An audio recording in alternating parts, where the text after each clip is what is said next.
आज की रात इस्लाम में हदीस पाक में लैलतुल जायज़ा इस रात का नाम है। लैलतुल जायज़ा का माना है इनाम की रात। पूरा महीना अल्लाह ताला की बारगाह में अहले इस्लाम ने रोज़े रखे, इबादत की।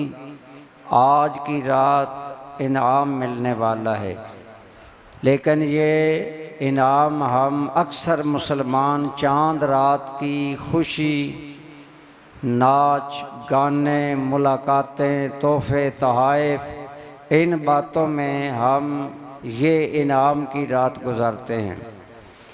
तो बहरहाल एक हद तक तो खुशी हर बंदा मोमिन के दिल में है, ईद की आमद की, रमज़ान की तकमील की। लेकिन इसके साथ साथ अगर हो सके तो बाज़ारों में मखलूत जो इज्तिमाआत हैं उनसे बचें, महीने भर की कमाई ज़ाया ना करें। हमने शायद ये समझ लिया है कि चांद रात की खुशी यही हमारा इनाम है। पूरा महीना भूखा प्यासा रहने का इनाम सिर्फ़ इस रात की ऐश परस्ती है। हाशा वकल्ला, ये नहीं, बहुत बड़ी नादानी है अगर इसमें हम ज़ाया कर दें। बहरहाल मैंने पहले भी दोस्तों को बताया, इस रात के अंदर क़याम करना, हदीस पाक के मुताबिक जिस आदमी ने ईद उल फित्र और ईद उल अज़हा इन दो रातों में क़याम किया, इनको ज़िंदा किया, अल्लाह उस बंदे के दिल को उस क़यामत के दिन ज़िंदा रखेगा जिस दिन लोगों के दिल वहशत से मर जाएंगे। इस रात की इबादत इंतहाई पसंदीदा इबादत है। ये नहीं कि हम फारग हो गए, आज रात इनाम लेने की रात है।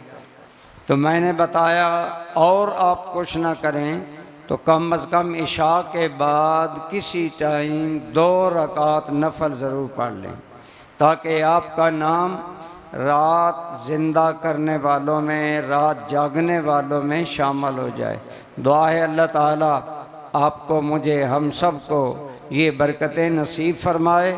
और जो हमने नेकी का माहौल रमज़ान में इख्तियार किया, अगर बेनमाज थे नमाजी बन गए, अगर नमाजी थे जमात के साथ आदत पड़ गई, अगर पहले नमाज बिल जमात पढ़ते थे, रमज़ान के सदक़े 2 नफल तहज्जुद के मिल गए, उसे कायम रखें। इंशाअल्लाह आज सहरी आप देखेंगे आपकी आँख खुद खुल जाएगी। 1 महीना मशक़ कराई इसलिए जाती है कि बंदा मोमिन सहरी के वक़्त जागने की उसे आदत नसीब हो जाए। आज हमारी आँख खुलेगी, लेकिन हम समझेंगे छुट्टी का दिन है, रमज़ान चला गया, ईद का दिन है, सो जाएंगे। इस तरह आहिस्ता आहिस्ता फिर सोने वाले सोने में चले जाएंगे और सहरी को जाग कर अल्लाह के इनाम पाने वाले इसी आदत को लेकर आगे इंशाअल्लाह तहज्जुद के आदी बन जाएंगे। कोशिश करें जो माहौल रमज़ान में मिला उसे कायम रखें।